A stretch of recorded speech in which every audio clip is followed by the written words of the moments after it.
Hello dear friends. आज की video में मैं बताने वाली हूँ सेल चैप्टर। बायोलॉजी का जो हमारा सेल यूनिट है उसका फर्स्ट चैप्टर है हमारा सेल। सेल के बारे में हम ब्रीफली पढ़ेंगे। इसका लेक्चर नंबर 1 है जिसमें मैं आपको बताने वाली हूँ। स्टार्ट करते हैं। हमारा क्या करने वाले हैं हम सेल में।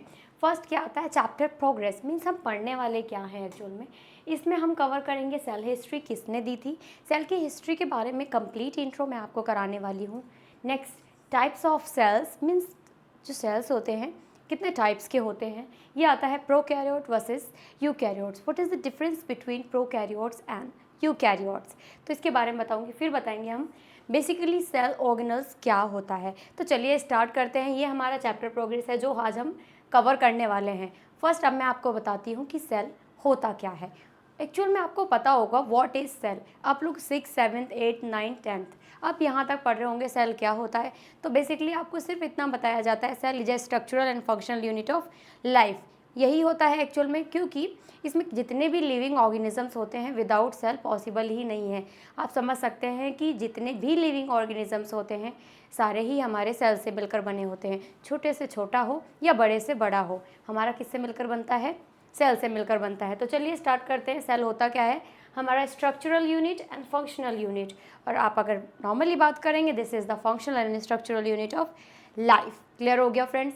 अभी नेक्स्ट आता है क्या, every organisms is made up of cells. मैंने अभी आपको बताया क्या होता है, एवरी ऑर्गेनिजम्स होता है किससे मिलकर बना होता है, सेल से मिलकर बना होता है। जितने भी लिविंग ऑर्गेनिजम्स हैं सारे ही सेल से मिलकर बने होते हैं। नेक्स्ट आता है all reactions occur in the inside the cell. अब हमारी बॉडी में इतनी सारी रिएक्शंस होती हैं, खाना खाते हैं उसके बाद रिएक्शन होती हैं, हमें नींद आती है उसमें उस टाइम पे भी हमारी बॉडी में रिएक्शंस होती हैं, metabolic reactions and catabolic reactions. तो ये जितनी भी रिएक्शंस होती हैं वो हमारे सेल के इनसाइड होती हैं, मीन सेल के अंदर होती हैं। तभी हमें हमारा क्या मिलता है, एनर्जी मिलता है, जिसको power house of the cell बोलते हैं। माइटोकॉन्ड्रिया के अंदर भी रिएक्शन होती है जिसकी वजह से हमें क्या मिलता है, ATP मिलती है एनर्जी की फॉर्म में। क्लियर हो गया। ये क्या होता है सेल टिश्यू। सेल से क्या बनता है हमारा टिश्यू। आप लोगों को ये भी चीज़ बेटर पता है, सेल ही हमारा जब ग्रुप ऑफ सेल्स मिलता है तो टिश्यू बनाता है, ग्रुप ऑफ टिश्यू मिलेगा तो क्या बनाएगा, ऑर्गन, और ग्रुप ऑफ ऑर्गन्स होता है तो organ system, and organ system मिलकर हमारी एक बॉडी बनाती है और कह सकते हैं हमारा एक ऑर्गेनिज्म बनाता है या फिर ह्यूमन बॉडी बनाती है। Cell then tissue, organ, organ system and cell body. Clear हो गया, या फिर ह्यूमन बॉडी या फिर आप कह सकते हैं ऑर्गेनिजम्स। आई होप आप लोगों को यहाँ तक क्लियर हो गया होगा। तो चलिए स्टार्ट करते हैं। बेसिकली जो हमारा सेल की डिस्कवरी थी वो किसने की थी। आप लोगों ने सुना होगा, साइंटिस्ट का नाम आप लोग छोटी क्लासेस से पढ़ते आ रहे होंगे, रॉबर्ट हुक। कौन थे, रॉबर्ट हुक एक साइंटिस्ट थे जिन्होंने इसकी सेल की डिस्कवरी की थी। कब, कॉक कैम्बियन लाइक स्ट्रक्चर बताया था इन्होंने। किस तरीके का था, कुछ इस तरीके का स्ट्रक्चर इन्होंने बताया था कि इसका स्ट्रक्चर इस तरह का होता है। जिन्होंने इसकी हिस्ट्री दी थी बताया था, ही डिज़ाइन हिज ओन माइक्रोस्कोप। इन्होंने क्या किया था, इन्होंने कोई अपना एक माइक्रोस्कोप डिज़ाइन किया था। अब उनको एक्सपेरिमेंट करने के लिए कुछ चीज़ चाहिए थी जिसके थ्रू इनको पता पड़ पाए कि माइक्रो ऑर्गेनिज्म जो हमारा माइक्रोस्कोप है ये अच्छे से काम कर रहा है या नहीं काम कर रहा है। तो इन्होंने क्या किया था, जो हमारा प्याज होता है आपने देखा होगा, प्याज की जो एक पतली सी लेयर होती है वाइट कलर की स्लाइस, उसको लिया था। उसको लेने के बाद में जब उन्होंने इसको माइक्रोस्कोप के अंदर देखा तो उन्होंने छोटे छोटे कंपार्टमेंट लाइक स्ट्रक्चर दिखा था, दिस इज़।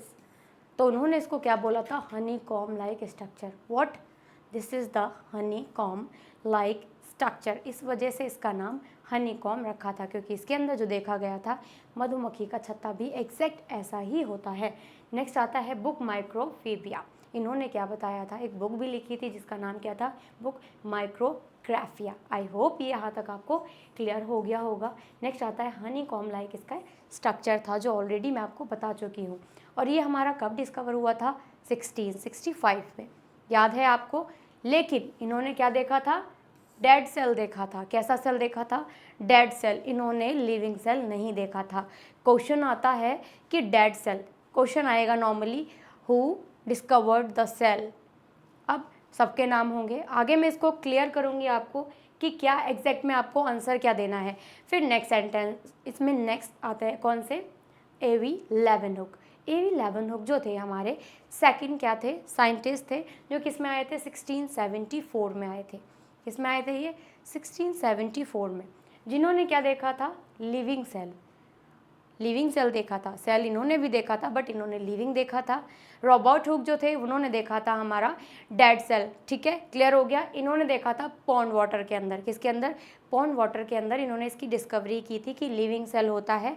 तो क्वेश्चन बनता है who observe the living cell, question आता है, नीट का क्वेश्चन है, बेस्ट क्वेश्चन बनेगा, who discovered the living cell. तो आपको यही ध्यान रखना है कि वहाँ पे क्या लिखा है, लिविंग।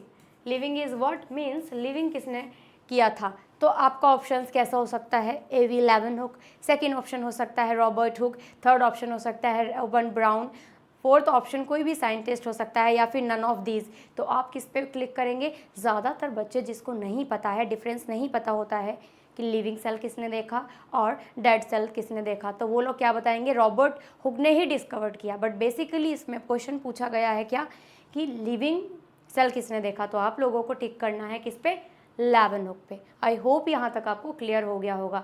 ये किस में होता था हमारा, आरबीसीज में भी होता है, प्रोटोजोआंस में, और ह्यूमन स्पर्म्स में भी यही होता है। क्लियर हो गया, इन्होंने इसके बारे में डिस्कवरी की थी। क्लियर हुआ, ये हमारा मेन पॉइंट है क्या, discovery of living cell not the dead cell. इन्होंने की थी लिविंग सेल की, लेकिन जो हमारे पहले साइंटिस्ट थे जो 1665 में आए थे उन्होंने की थी डेड सेल की डिस्कवरी। आई होप ये क्लियर हो गया होगा आपको। अब एक क्वेश्चन और आता है, मैं आपको बताती हूँ कि जो सेल होता है, सेल का नाम सेल ही क्यों पड़ा। कोई और नाम भी रख सकते थे, कुछ भी बोल सकते थे, उसको सेल ही क्यों बोला गया। जैसा कि आप लोग जानते हैं हमारे घर बनते हैं तो छोटे छोटे कंपार्टमेंट्स बनते हैं। कंपार्टमेंट्स, रूम का कंपार्टमेंट अलग होगा, किचन का अलग होगा, दूसरे रूम का अलग होगा, बालकनी का अलग होगा, तो हो गए ना कंपार्टमेंट्स। तो ऐसे ही सेल के अंदर कंपार्टमेंट्स उनको शो हुए थे, उन्होंने ऑब्जर्व किए थे, दैट्स वाई उन्होंने उसका नाम सेल रखा। क्लियर हुआ फ्रेंड्स। अभी नेक्स्ट आता है क्या, न्यूक्लियस। ये न्यूक्लियस क्या होता है, रॉबर्ट ब्राउन हमारे नेक्स्ट साइंटिस्ट आए थे जिन्होंने डिस्कवरी की थी न्यूक्लियस की। किसकी डिस्कवरी की थी, न्यूक्लियस की डिस्कवरी की थी, किसमें, ऑर्चिड रूट सेल में। किसमें, ऑर्चिड होता है उसके रूट सेल में डिस्कवरी की थी, किसकी, न्यूक्लियस की। तो आप लोग इस चीज़ को याद रखना है, रॉबर्ट ब्राउन डिफरेंट है, रॉबर्ट हुक डिफरेंट है। रॉबर्ट हुक ने की थी सेल की, रॉबर्ट ब्राउन ने की थी न्यूक्लियस की। क्लियर हो गया। नेक्स्ट आता है क्या, सिल्डन एंड स्वान। ये क्या थे, दो साइंटिस्ट थे, जैसे कि आप समझ सकते हैं दो फ्रेंड्स होते हैं, ऐसे ही दो साइंटिस्ट थे। बेसिकली मैंने अभी तक आपको बताया सेल क्या होता है, लिविंग सेल किसने देखा, डेड सेल किसने देखा, डिस्कवरी कब हुई, सेल ही नाम क्यों रखा गया, कोई और नाम भी रख सकते थे, सारा चीज़ें पता चल गया। लेकिन एक चीज़ अब तक नहीं पता थी, वो क्या थी, कि एक सेल आया कैसे था, मीन्स नया सेल कैसे फाउंड हुआ था, ये किसी को नहीं पता था, ना ही कोई इसको डिस्कवर कर पाया था। तो हमारे दो साइंटिस्ट थे, कौन, एक तो सिल्डन थे और एक थे स्वान। तो जो सिल्डन थे वो थे हमारे जर्मन बॉटनिस्ट थे, जो स्वान थे वो थे हमारे कौन, ब्रिटिश जूलॉजिस्ट। जैसा कि आप लोग जानते हैं जूलॉजिस्ट जो होते हैं हमारे एनिमल्स की स्टडी करते हैं, बॉटनिस्ट मीन्स जो प्लांट्स की स्टडी करते हैं। तो हमारे सिल्डन एंड स्वान थे, 1838 में सिल्डन आए और स्वान आए थे 1839 में।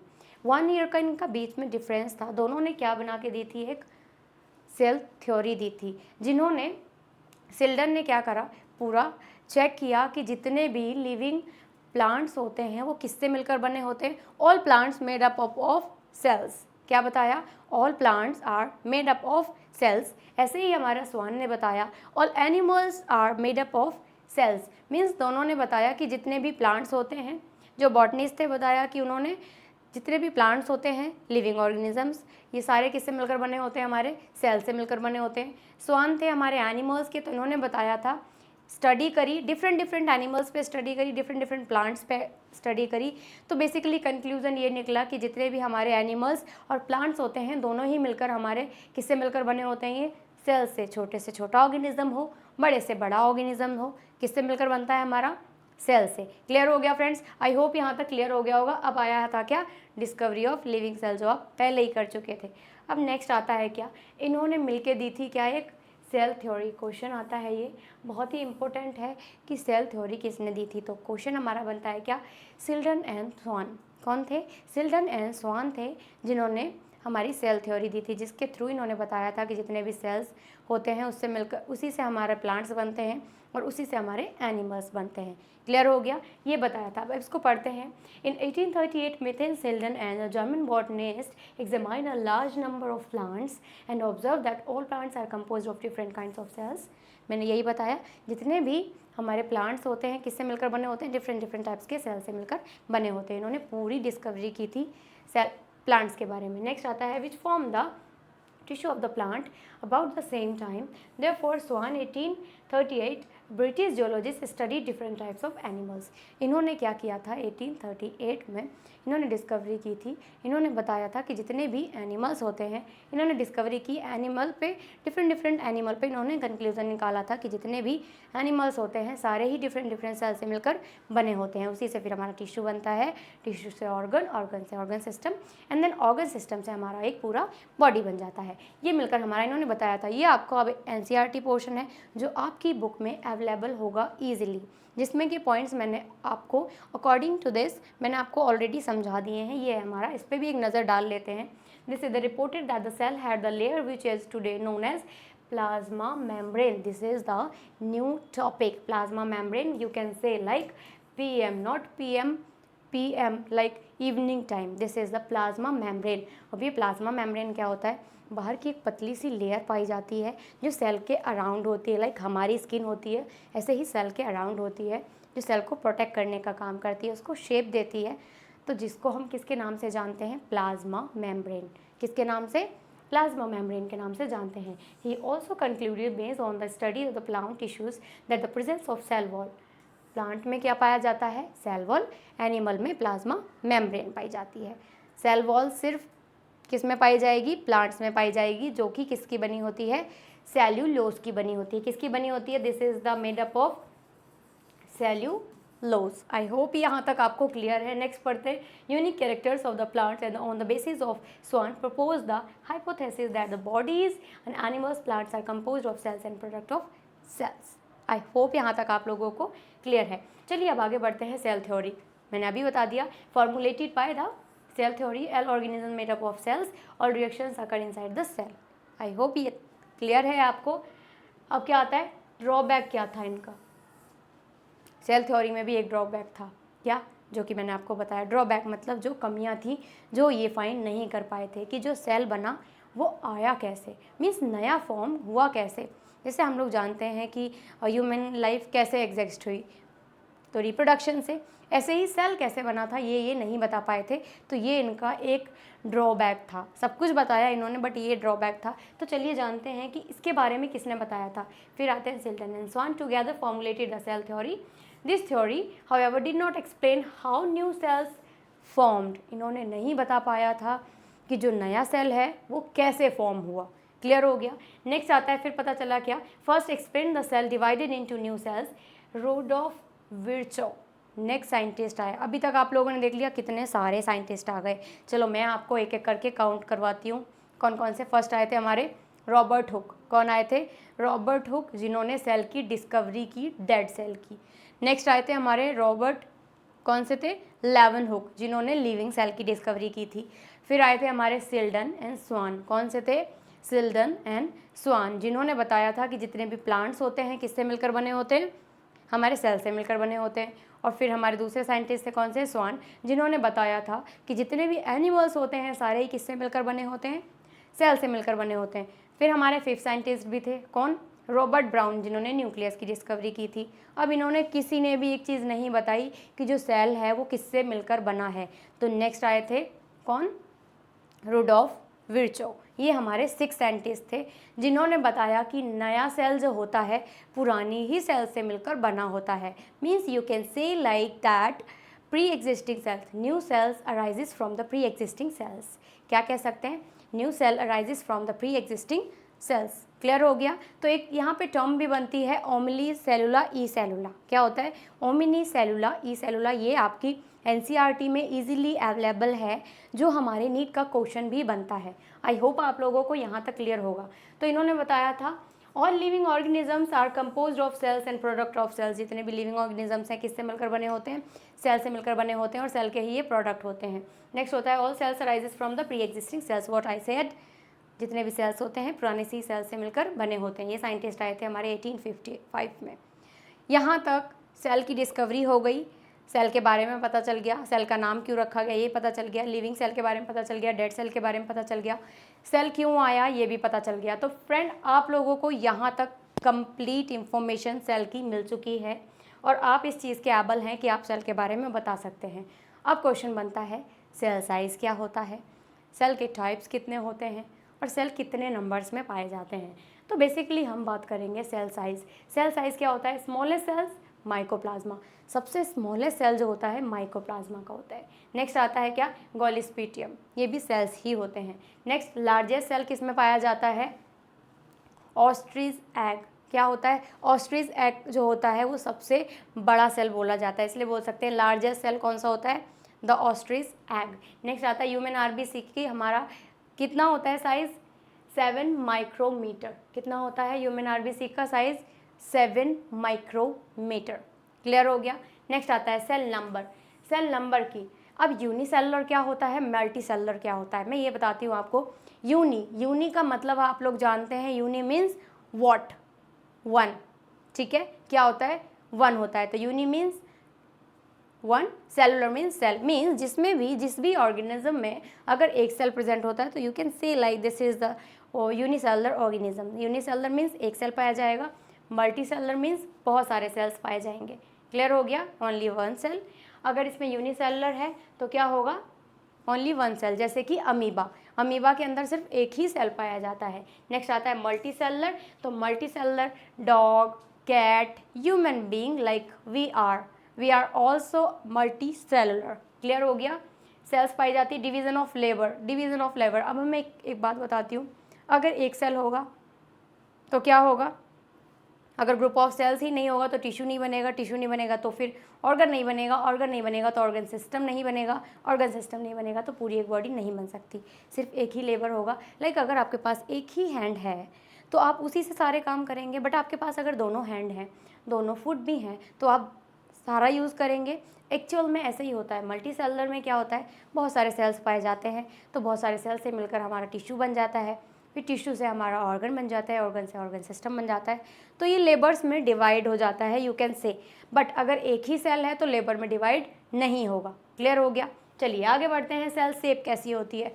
सेल शेप में आता है इर्रेगुलर। फर्स्ट क्या है? इर्रेगुलर मतलब कोई रेगुलरिटी नहीं होती है, कोई एक शेप नहीं होगी कि सर्कुलर फॉर्म होगा, रेक्टेंगुलर होगा, सिलेंड्रिकल होगा। नो, ये कैसा होगा? No definite shape, that is WBC means white blood cells and amoeba का स्ट्रक्चर कुछ इस तरीके का होता है।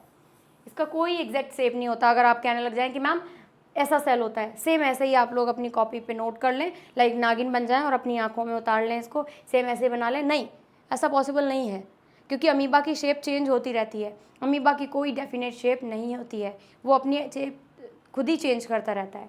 नेक्स्ट क्या आता है? रेगुलर शेप, जैसे कि स्पेसिफिक शेप होगी, दैट इज़ राउंड एग जो होता है, एग की वही शेप होती है। ऐसा तो नहीं है कि वो स्क्वायर में हो गया, मैम नहीं मैम वो रेक्टेंगुलर में हो गया, नहीं, वो स्क्वायर शेप में ही रहता है। नेक्स्ट आता है क्या? सेल डिस्कॉइड शेप की होती है, RBC।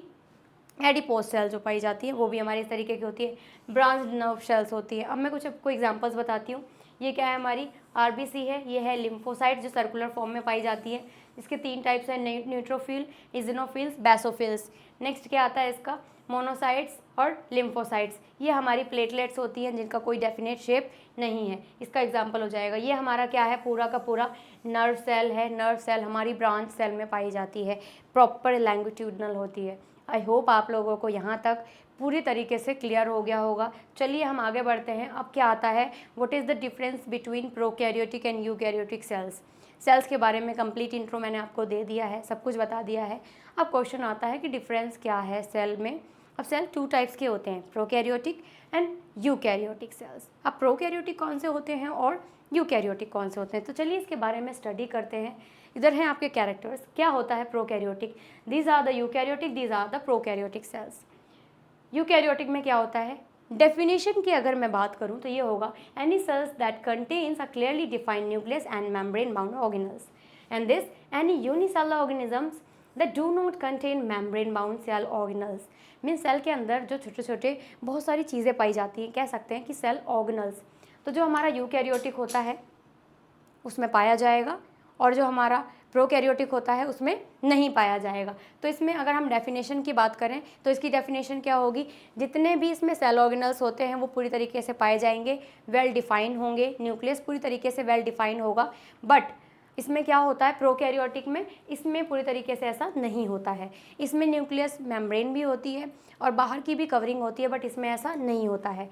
एग्जाम्पल्स क्या क्या हो जाएंगे इसके, animal, plant, fungi and protist cells इसके एग्जाम्पल्स हो जाएंगे। हम लोग भी इसी में आते हैं क्योंकि हमारे जो सेल्स होते हैं पूरी तरीके से वेल डिफाइन होते हैं, न्यूक्लियस भी होता है। बट इसमें क्या आ जाएगा, बैक्टीरिया एंड आर्केबैक्टीरिया, जितने भी बैक्टीरियाज होते हैं वो हमारे प्रोकैरियोट्स में आते हैं। Then you can say like we are eukaryotes. Okay, next आता है क्या, न्यूक्लियस इसमें प्रेजेंट होता है और मेम्ब्रेन से बाउंड होता है, प्रॉपर इसके बाहर की साइड कवरिंग होती है। लाइक ये हमारा न्यूक्लियस है तो इसकी कवरिंग भी होगी, बट इसमें ऐसा नहीं होता है। इसमें क्या होता है, सेल साइज 10 to 100 माइक्रोमीटर होता है, बट इसमें कितना होता है, स्मॉल होता है, और माइक्रोमीटर कितना होता है, 5 to 10 ओनली। बट इसमें क्या है, 10 to 100 मीन्स इसका बेसिकली ज़्यादा होता है।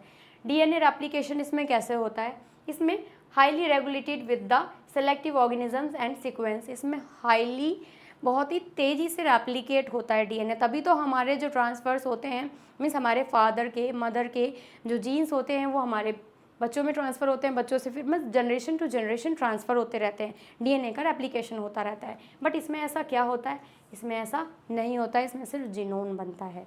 आई होप आप लोगों को यहाँ तक क्लियर है। अभी नेक्स्ट क्या है, ऑर्गेनिज्म टाइप कैसा होता है इसका, ये कैसा होता है, यूजुअली मल्टी सेलर होता है। मैंने अभी बताया मल्टी सेलर क्योंकि इसमें हम आते हैं। तो मल्टी सेलर मीन्स बहुत सारे सेल्स पाए जाएंगे, यूनिसेलर मीन्स एक सेल जैसे कि अमीबा, बैक्टीरिया। डन।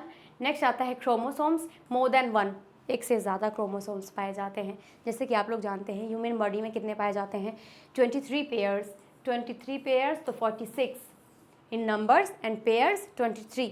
बट इसमें क्या होता है, 1 long single loop on DNA and plasmid.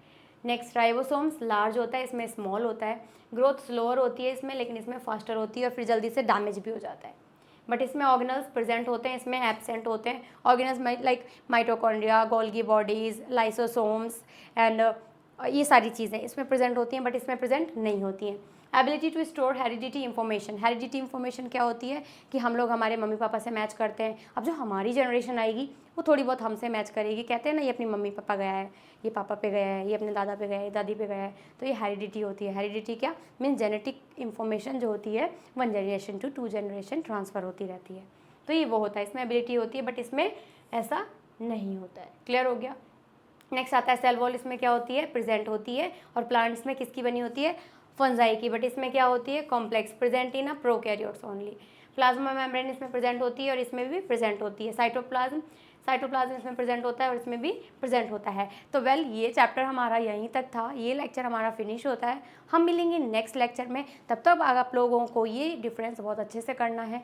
और ये डिफरेंस जो मैंने कराया है वो अगर आप बोर्ड का एग्ज़ाम दे रहे हैं तो उसमें आएगा ही आएगा। 11th के एग्ज़ाम में ही मेन क्वेश्चन इसी का बनता है। और जो मैंने की पॉइंट्स बताए हैं कि लिविंग सेल की डिस्कवरी किसने की, डेड सेल की डिस्कवरी किसने की, तो ये वाली सारी चीज़ें जो हैं बहुत ही छोटे छोटे क्वेश्चंस में आती हैं जो आपको डिफ़ाइन करनी है, और आपको इससे रिलेटेड क्वेश्चंस भी सॉल्व करने हैं। हम मिलेंगे नेक्स्ट लेक्चर में। Bye bye.